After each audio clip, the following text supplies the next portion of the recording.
South zone wild life club ಕಡೆಯಿಂದ ನಿಮ್ಮೆಲ್ಲರಿಗೂ ನಮಸ್ಕಾರ. ನಮ್ಮ ಕರ್ನಾಟಕದ ಒಂದು ಹಾರ್ಟ್ ಆಫ್ ಕರ್ನಾಟಕ ಅಂತ ಅಂದ್ರೆ ನಮ್ಮ ಬಂಡೀಪುರ ಫಾರೆಸ್ಟ್. ಈ ಬಂಡೀಪುರ ಫಾರೆಸ್ಟ್ ಅಲ್ಲಿ ಹಲವಾರು ಪ್ರಾಣಿ ಪಕ್ಷಿಗಳು ಇವೆ. 2009 ಒಂದು ಹೈಕೋರ್ಟ್ ಆದೇಶ ನೀಡುತ್ತೆ. NH 766 ಹೆದ್ದಾರಿ, ರಾಷ್ಟ್ರೀಯ ಹೆದ್ದಾರಿಯಲ್ಲಿ ರಾತ್ರಿ 9 ಗಂಟೆಯಿಂದ ಬೆಳಿಗ್ಗೆ 6 ಗಂಟೆಯವರೆಗೂ ಯಾವುದೇ ಒಂದು ವಾಹನ ಸಂಚಾರ ಆಗಬಾರದು ಅಂತ.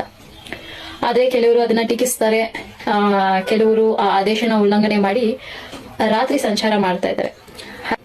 ಅದು ಕಾಡು ಸ್ವಾಮಿ. ನಿಮಗೆ ಹೇಗೆ ನಿಮ್ಮ ಜಾಗದಲ್ಲಿ ನಿಮಗೆ ಓಡಾಡುವ ಹಕ್ಕಿದೆ, ಹಾಗೆ ಆ ಕಾಡಲ್ಲಿ ಆ ಪ್ರಾಣಿಗಳಿಗೆ ನಿಷ್ಕಂಟಕವಾಗಿ ಓಡಾಡುವ ಸಂಪೂರ್ಣ ಹಕ್ಕಿದೆ.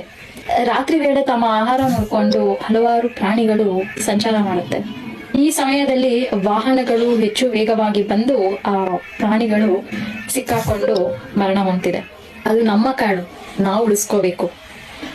ಆ ಕಾಡಲ್ಲಿರೋ ಪ್ರಾಣಿಗಳಿಗೂ ಜೀವಿಸೋ ಹಕ್ಕಿದೆ. ಹಾಗಾಗಿ ಏಪ್ರಿಲ್ 6ನೇ ತಾರೀಕು 2025 ಗುಂಡ್ಲುಪೇಟೆ ತಾಲೂಕಿನ ಕಗ್ಗಳದ ಹುಂಡಿ ಬಳಿ ಬರುವ ಒಂದು ಪ್ರಾಥಮಿಕ ಆರೋಗ್ಯ ಕೇಂದ್ರದಿಂದ ಬಂಡೀಪುರದವರೆಗೂ ಸ್ವಯಂ ಪ್ರೇರಿತವಾದ ಒಂದು ಪಾದಯಾತ್ರೆ ನಡೀತಿದೆ. ಯಾರಿಗೆಲ್ಲ ಸಾಧ್ಯವಾಗುತ್ತೋ ಅವರು ದಯವಿಟ್ಟು ಈ ಒಂದು ಪಾದಯಾತ್ರೆಯಲ್ಲಿ ಪಾಲ್ಗೊಳ್ಳಿ. ಬೇರೆ ಕಡೆ ಆಗುತ್ತಿರೋ ಒಂದು ಘಟನೆಗಳನ್ನ ನಾವು ನೋಡ್ತಾ ಇದ್ದೀವಿ. ಆ ರೀತಿ ನಮ್ಮ ಕರ್ನಾಟಕದಲ್ಲಿ ಆಗೋದು ಬೇಡ. ನಮ್ಮ ಕಾಡು ನಾವೇ ರಕ್ಷಿಸಿಕೊಳ್ಳೋಣ.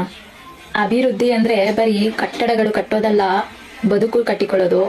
ಬದುಕು ಅಂದ್ರೆ ನಮ್ಮ ಹಸಿರು, ನಮ್ಮ ಅರಣ್ಯನ ಕಾಪಾಡಿಕೊಳ್ಳೋದು. ಅದು ನಮ್ಮ ನಿಮ್ಮ ಕೈಯಲ್ಲೇ ಇದೆ.